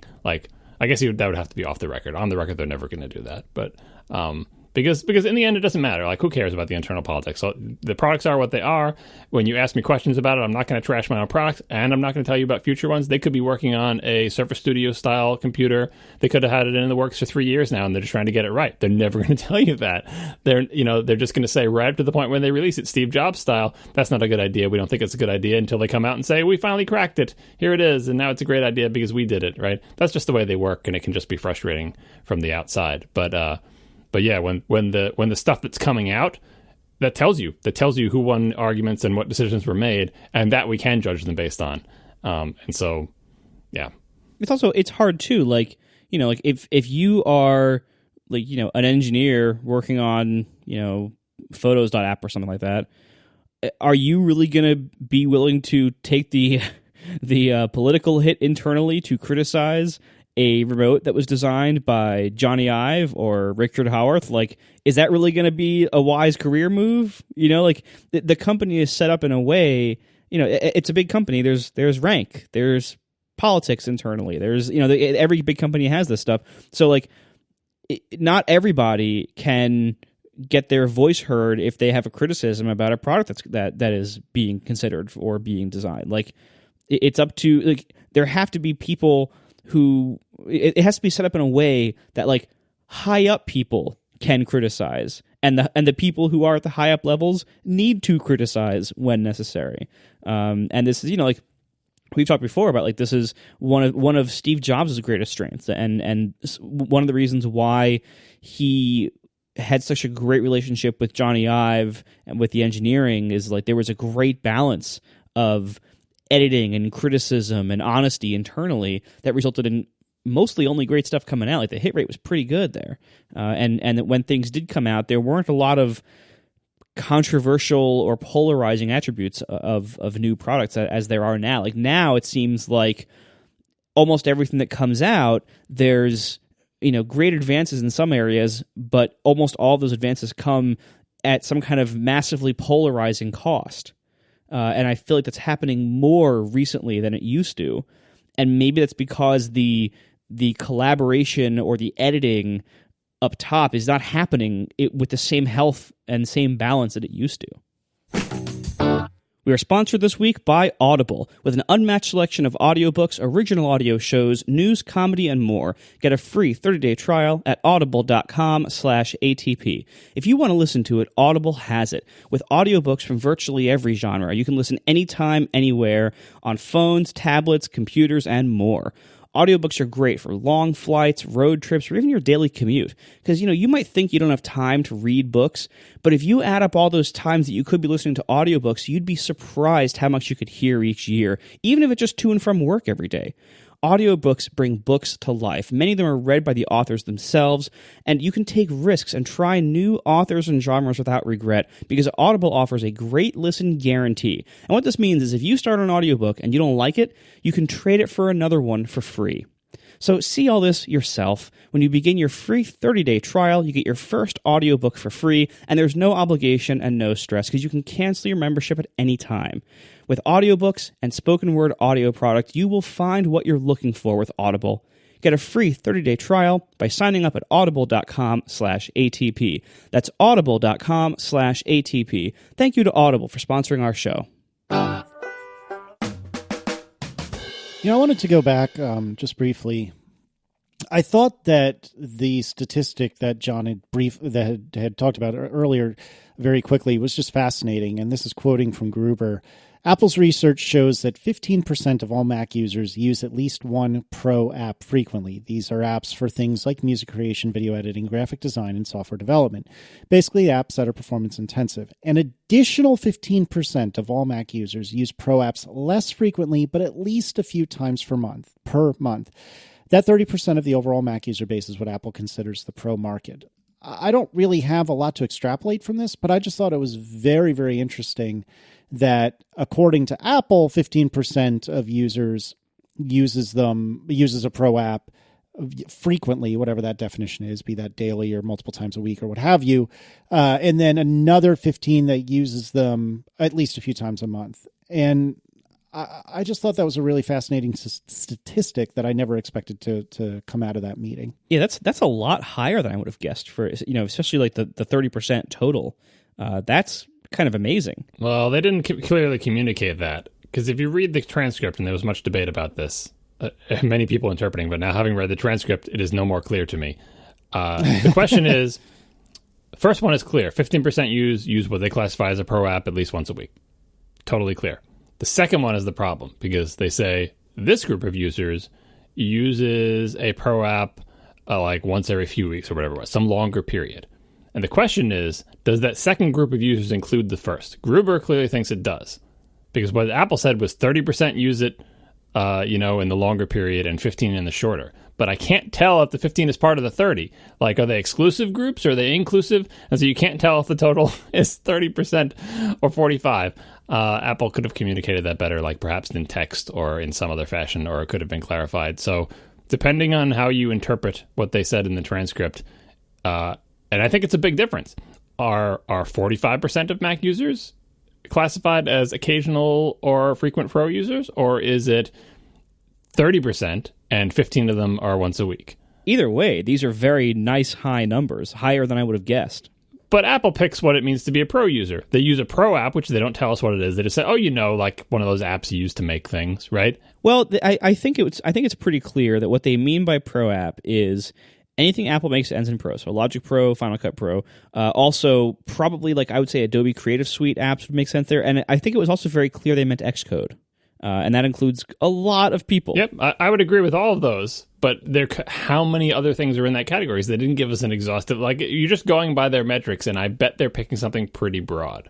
For example, there could be just one application that is frequently used that they happen to classify as Pro that pulls up the average for everything else. These are, we have no visibility to these. Apple has all the information. So I'm not surprised by that number. It sounds about what I would think they would because of their very broad definition of Pro. Everything you defined, like, I don't think that's broad, but I'm just trying to think of like one other application that they could throw in there that would be like, if you ever launch Terminal, you count as a Pro app.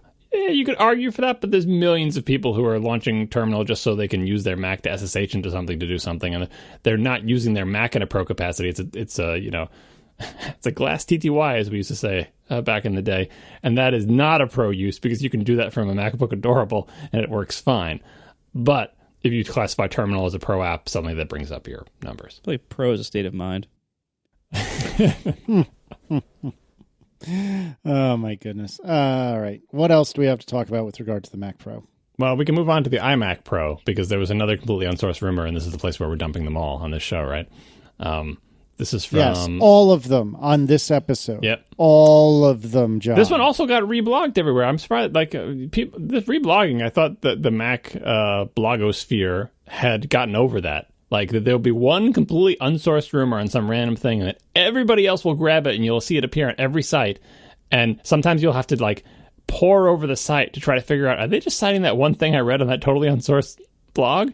And sometimes they don't link to it, and sometimes they don't source it until the very end, and you're trying to figure it out, and you see it in so many places, like, well, it must be true. I've seen every Mac site I've seen has been telling me about the specs of this new iMac Pro.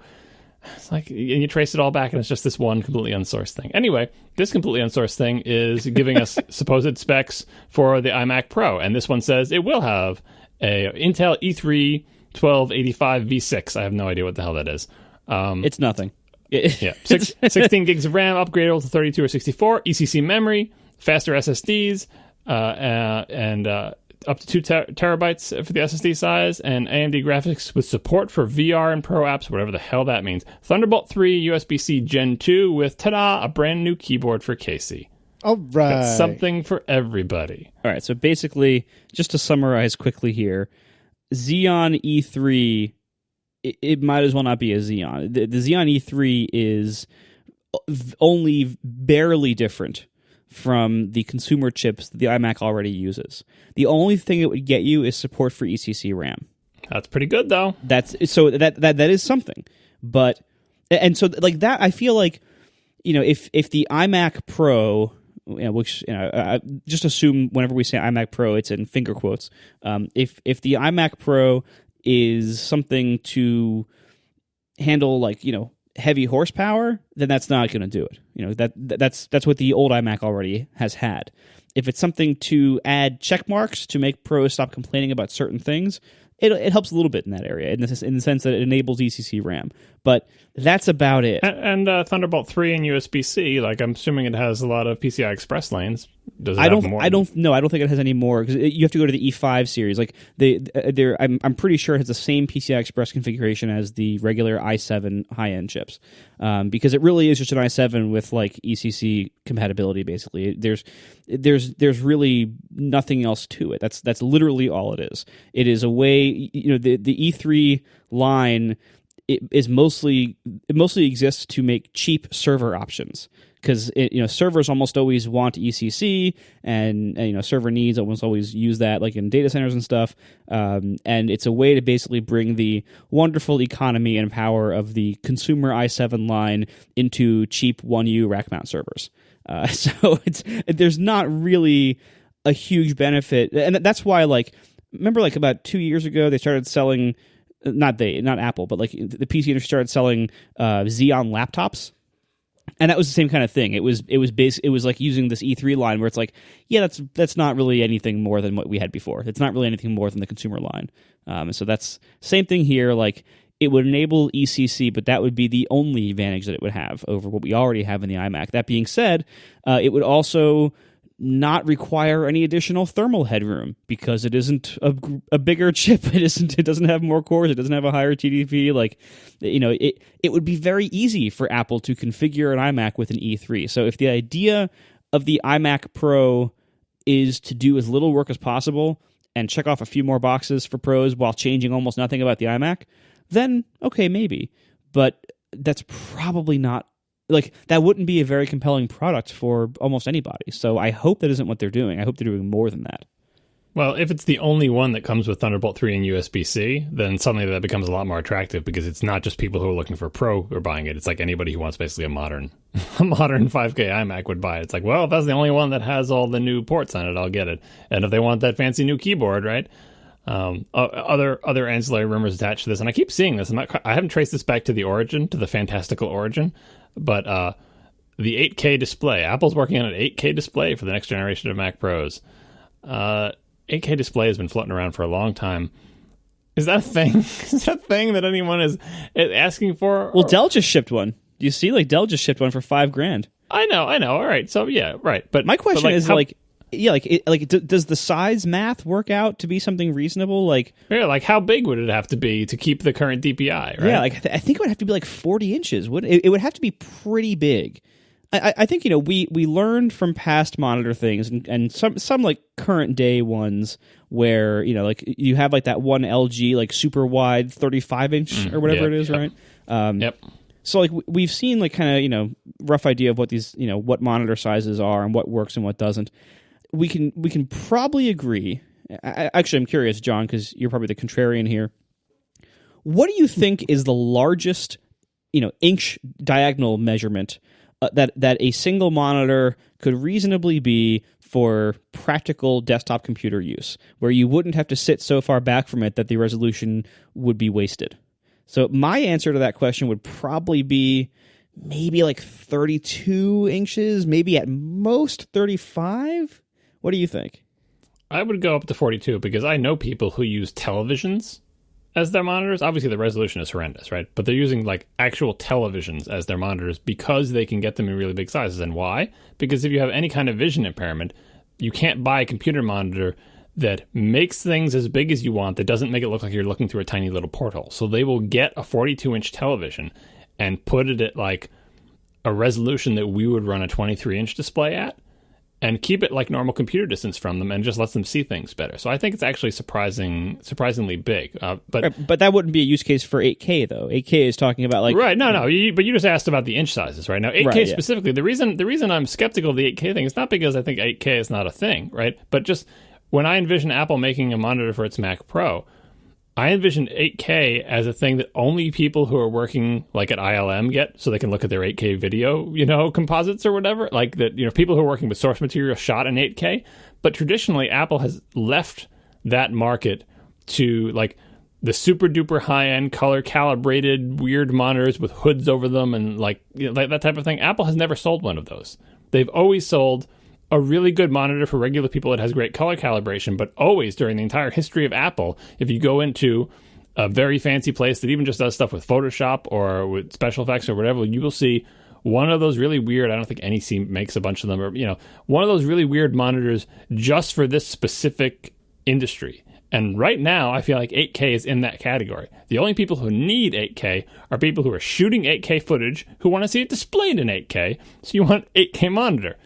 But like, I'm not going to be sad if Apple makes one. I think it'll be awesome. But that seems such a narrow thing that Apple's going to go from we're not making a monitor at all to guess what, we're making an 8K one. And to get back to what you were saying, Marco, if they do make an 8K one, I hope it's not the only one, because I personally don't actually want a 40-inch monitor. And I think 8K at 27 or 30 inches is overkill for my needs. So if they only make an 8K monitor, A, it's going to be super expensive, and B, oh God, I probably would actually buy it too, wouldn't I?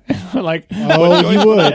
Oh, you would. It's not what I want out of a monitor. And I'm thinking they're going to make a 5K display, because I think 5K is in the spot where Apple usually makes monitors, and they leave 8K to Dell and NEC and ViewSonic and whoever else is making these monitors for professional things that you can already buy today. But we'll see. The 8K rumor won't die. Anything else on the Mac Pro, kids? There's always... why do you even keep asking that? If you just stopped asking that and just moved on, you would catch us off guard. No, because there's more, unfortunately. Unfortunately for Casey. Two related stories that were in the notes last week, or at least one of them was, and we didn't get to it, that may or may not be related. The more recent one is NVIDIA's announcement that their new graphics cards have Mac support. And you're like, what? What do you mean by that? There are no Macs with card slots. What are you talking about? How can you have Mac support? Right? It's like, oh, yeah, all those cheese graters. Yeah, you can put those things in there.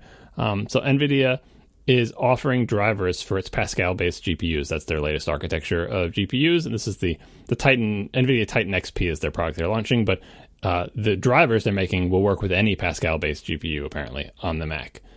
And why would they do that? I mean, people with cheese graters can buy them, and, or people with Hackintoshes, right, who want to run Mac OS and do all this stuff. And Apple didn't ship drivers for this because they don't ship any machines with Pascal GPUs in them, as far as I'm aware. Do they have a Pascal-based one in one of the portables? I forget. Maybe the chat room will be able to tell me. But anyway. I don't think Apple ships NVIDIA anything right now. Apple and NVIDIA seem to have some kind of major fallout, and I think they ship ATI stuff or AMD stuff now everywhere, which is kind of a problem. We keep hearing, I don't want to steal what you're going to say if you're going to say this, but we keep hearing from people who know this stuff that, really, NVIDIA has kicked AMD's butt so hard in GPUs and things like GPUs, like those parallel computing cards recently, that Apple really, really apparently, if they want to be competitive in these high-end GPU areas, they should really consider going back to NVIDIA. And it seems like for whatever reason, possibly some kind of weird business disagreement or history, they have been unwilling to do that so far, but maybe they should reconsider now that they're trying to address pros better. So that balance of power between AMD and NVIDIA, it has swung around. It's not like Intel and AMD, where Intel just dominated, has come back from the bruising of the Athlon age, as we discussed in a past show, and it's just dominated for a really long time. And Ryzen is just the turnaround possibly now. But AMD and NVIDIA have traded the lead many times, and specifically for Apple's purposes, not talking about the highest of the high end, which Apple's been ignoring anyway, very often the ATI or AMD part actually is the right choice for specific things. But if your concern is, I want the best performance in a given thermal envelope or whatever, and that thermal envelope isn't really, really low, NVIDIA is currently the leader. That could change with the next generation of GPUs, but either way, Apple has nothing in any of its products, and hasn't for many, many years, that could be considered a high-end GPU. None. Just they don't sell them. They didn't even when the 2013 trash can Mac Pro was brand new. The day it was released, the day it was announced, for that matter, you could buy faster cards and put them in PCs. Single cards, double cards, everything. I'm pretty sure the last time they had competitive GPUs was when you, and at the time I, bought the 2008 Mac Pro, and you could, for $200, get an NVIDIA 8800 GT. And at the time, that was an upper mid-range card. And we were like, oh, that's a nice option. Thanks. Yeah, it was. It was a decent card. That was a long time ago. Yeah, and always there have been third-party people buying PC cards and flashing the firmware and stuff. And it was just a matter of does Apple support this GPU architecture? Because if they supported it, sometimes the drivers would work with the higher-end cards that were just overclocked or just had more VRAM and stuff like that. And so this announcement by NVIDIA has a lot of people thinking, oh, maybe the new Mac Pro that Apple just admitted they were creating 3 days ago, maybe it's going to use Pascal-based GPUs. And you know what? That would be awesome. And I hope it does, because they're really good, right?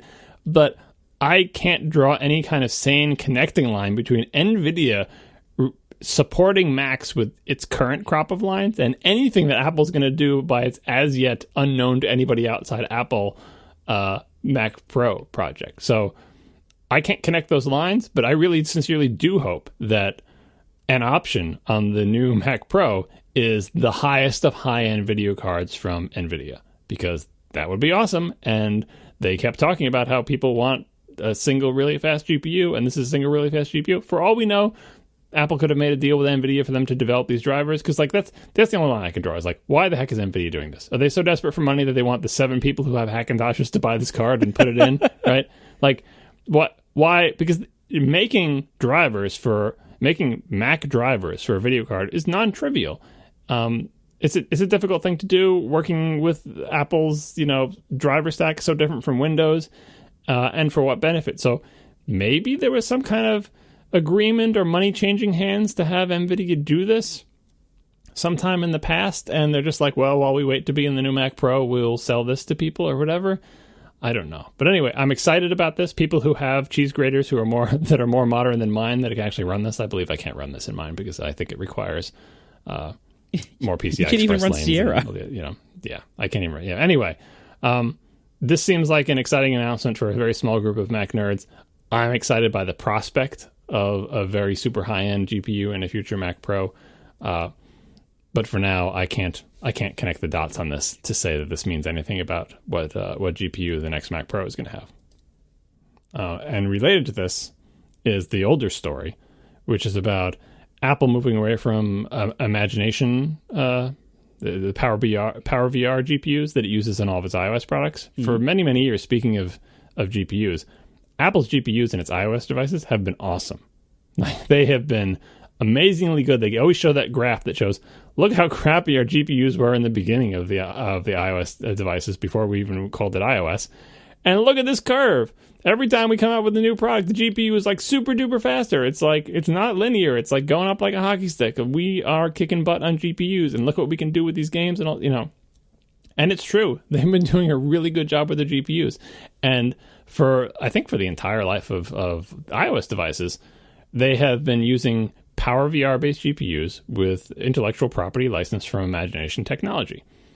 And Imagination Technology put out this press release, this very sad, angry press release that's like, Apple tells us they're not going to be using our intellectual property anymore. And Apple, by the way, is like more than 50% of our revenue. But we think, basically, it's impossible to make a modern GPU without infringing our intellectual property, which, by the way, is another reason the patent system is ridiculous. Little does Apple know, it is literally impossible to make a modern GPU without our intellectual property, right? So we own these ideas forevermore, or like whatever the ridiculous term limit is on patents. But John, patents are to foster innovation. Without patents, nobody would innovate. No one would ever be able to make a GPU without these ideas that are now obvious to everybody who is, obvious to people well-versed in the art. Anyway, I hate patents. But Apple says they are not licensing this technology anymore, which means that Apple is going to make GPUs for its iOS devices, presumably, or whatever. They're either not going to make GPUs, or they're going to make GPUs licensed from somebody else, or they're going to make their own. Apple has, as Phil Schiller points out, or one of the people points out, one of the best chip design groups in the world, arguably the best, going based on how good their system on chips are for their devices.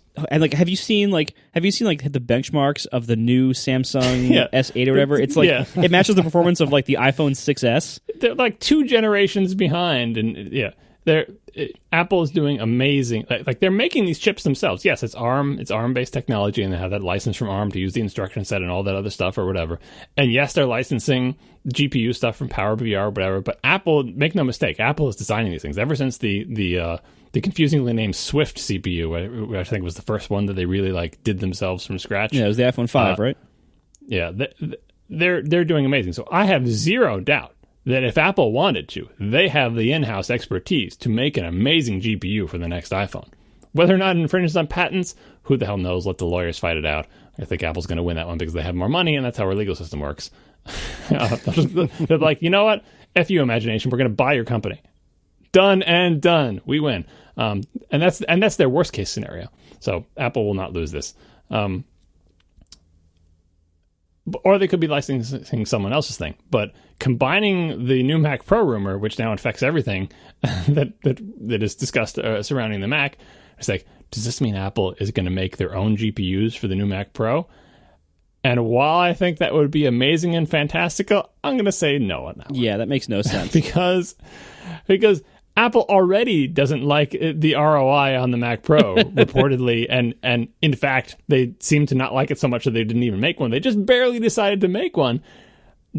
If Apple's making a GPU architecture, they're making it for iOS devices. And I have a hard time believing that a GPU design could even be adapted from iOS devices to something like the new Mac Pro. So I'm thinking the new Mac Pro will not have a GPU of Apple's own design. I'm hoping it will have a super high-end NVIDIA GPU, or at least the best, whatever the best architecture is that AMD has. I forget what theirs is called. Is it Maxwell? I don't remember. Maybe that's another NVIDIA one.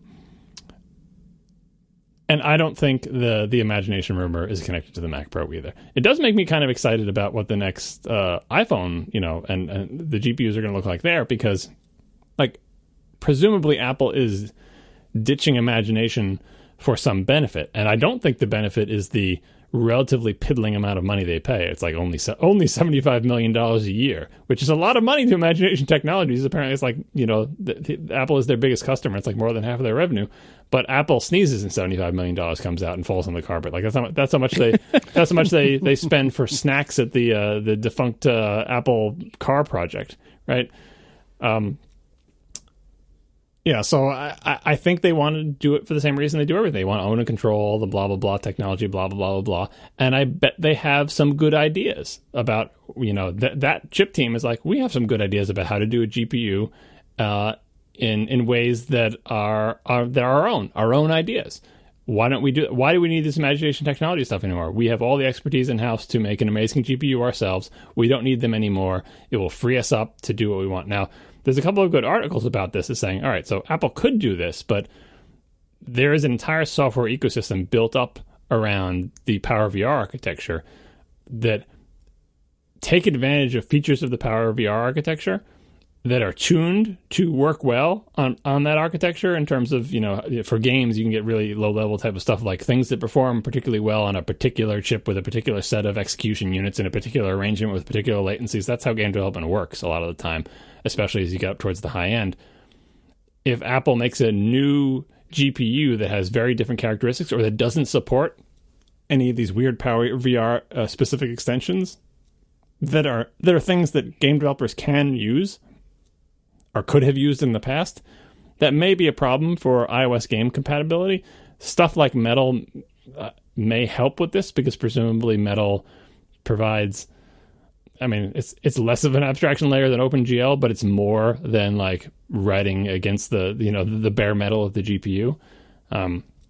So there could be troubled waters ahead for iOS game performance, but I have faith that Apple knows about all these issues and will have software-based solutions. And because their new GPU will be so much faster than the old ones, games tuned for PowerVR performance specifics, they'll get by on the new one just because it's so much faster. So this development, this sort of corporate divorce makes me excited to see what the next GPU will be like. And I assume it's like not this year's one, but next year's. Like, I guess we'll find out as soon as the iPhone 8 or whatever they're going to call it comes out, and someone checks it out and sees if it has a PowerVR based GPU in there. But I'm kind of excited about that, but I don't think it's related to the Mac Pro. Yeah, I agree completely. There's no way that is connected to the Mac Pro. The timing is a coincidence. Yeah, there's no way. I also think, with the idea of, like, changing it and being a problem for games, I don't think it's that big of a deal, because there aren't that many people writing high performance, low level game engines at that level for iOS or for anything really. There's not a lot of original low level game engines being written at any given time. Most games that come out are using someone else's engine. So it's a relatively small number of like engine providers and authors that will need to adapt to any changes like this anyway. And the fact is, enough iPhones are sold that if the new iPhones from this point forward have this architecture, every mobile game developer is going to demand support for that, and so the engine makers are going to do it. So like, it's really not an issue. Like that's not going to be a problem at all. Yeah, it's still better. It's the same thing on game consoles these days, where like game consoles will feel free to rev their hardware, and then console game developers just deal with it. Like when the PS4 Pro comes out or the Scorpio, like it's just like, well, the hardware changed in a way that we have never optimized for, but then again, also the hardware is faster, as this new GPU will faster as well, and they figure it out because that's how you make the money. That's how you sell the games. Thanks to our 3 sponsors this week: Squarespace, Audible, and Fracture. We will see you next week. Now the show is over. They didn't even mean to begin, 'cause it was accidental. Oh, it was accidental. John didn't do any research. Marco and Casey wouldn't let him, 'cause it was accidental. Oh, it was accidental. And you can find the show notes at atp.fm. And if you're into Twitter, you can follow them at CASEYLISS. So that's Casey Liss, MARCOARMENT, Marco Arment, SIRAC, USA Syracuse. It's accidental. They didn't mean to. Accidental. Tech podcast so long. So once I went back and listened to the tape last time, it certainly does appear that I'm going to win the bet in all likelihood, because I never bet on it being unmodified. I just said if the 2013 Mac Pro is still for sale on January 1st. That's kind of vague. Someone did provide a link that I actually removed from follow-up that was like, see, look, they didn't change the name of it, and they gave me a link to the page that talks about the 2013, but I couldn't find anything on the page that said that it wasn't just like a page that hadn't yet been updated. Like nothing about it indicated that that page was aware that they did the reconfiguration thing. But anyway, everything that I've seen indicates to me that this is just a price drop and a model elimination, and everything about them will be exactly the same, including the name and the model number. And so even on the strictest possible definition, they could still be for sale. Yeah, so I won't declare victory until January 1st, but I am confident that I'm most likely to win this. You should just start scrounging for money in your couch, Casey. And each day, if you find any change there, put it in a little jar. And by the end of the year, you'll have $5. No, remember I found $5 at the end of last week's story, so we're good. Mm-hmm. At some point, don't worry. At some point, we're going to talk about something else. Just that time is not today. I'm skeptical. It's probably not until 2018. Actually, no. And then in 2018, it'll be, oh, where's the Mac Pro? Where's the Mac Pro? Where's the Mac Pro? It's not here. Where's the Mac Pro? It's not here. Why isn't it here? Apple is doomed. Where's the Mac Pro? It's not here. They already said. They didn't even say it was going to come in 2018. So we're already saying it might not be here till 2019. So our expectations are appropriately set. We will be hopeful. Like that's going to stop you too. Yeah, it'll be totally like this. Seriously though, this announcement that they're doing this thing gets rid of a lot of anxiety. It's like it's just a matter of. We used to before say it's just a matter of when, but we didn't know. Mm-hmm. Now we know. They put a stake in the ground. They said words. They made promises. They're going to keep them. Like it's going to happen. It's going to happen for us. I know it. Mm-hmm. Then we can complain about what they release. That's where the good stuff is. After they release something or announce it. Everything in between, too. Like, if they preview it at, a fall event or WWDC or whatever else, then we can nitpick the preview to death. That's at least 2 episodes. Yep. Then we could say, like, they said they were going to make the parts upgradable, but everything is soldered to this motherboard. What were they thinking? Did they just mean that they're going to upgrade it? Maybe they won't even upgrade it if everything is soldered on. Yeah, we'll have fun with there, but I know they said so many of the right things. This is going to be a long honeymoon period for me to just imagine how awesome this thing's going to be, and then a 3-year-long just tirade about how it doesn't meet your every expectation. I'm still even considering buying the iMac Pro, like in addition to the Mac. Just has been so long since I bought a Mac. I should do a Marco thing where I'm going to buy the iMac Pro, keep it for a little while, sell it, buy the Mac Pro. Yeah, because I had the Mac Pro for only about 9 or 10 months before the 5K came out, and I didn't lose that much money on it. Like I lost, I think like 15% or something over like, almost a year. That I consider that pretty good. Yeah. Do you think a MacBook Adorable update is imminent? Because I'm really itching to buy one. You mean a speed bump? Sorry, Apple doesn't do those anymore. Oh my god! It honestly is a very good question. Like where the heck that is, because it sure seems like that probably should have come out this spring. I'm pretty sure the chip was available, but there could be. See now we don't know. Before we could just say it's just Tim Cook being Tim Cook. Now we can say maybe they're rethinking things. Maybe now we can be a little more optimistic and be like, well, maybe they're doing something else. Well, like I said when you talked about the Mac Mini. Just because they've realized that if you want a high-end computer, you have to update it. Like, they've clearly made that realization that, A, they do want to have a high-end computer, and B, you can't have a high-end computer that you don't update it, right? That doesn't mean they made that same realization about anything else in the product line, because they could be saying, as you go down the line, it's like, you can have a MacBook Adorable that we never update. It's not a high-end product. Nobody cares about performance. It's fine. Why waste time updating it every year with speed bumps? And like that... That's one of those things, like so many things that Apple reconsiders. Like, why does a computer have to have an optical drive? Why do batteries have to be removable in laptops, right? All these things that other companies won't consider. One of the recent ones that Apple has adopted is, do you have to speed bump computers every year just because new components are available? And Apple's answer was, no, you don't. Like, our sales don't seem to suffer from it.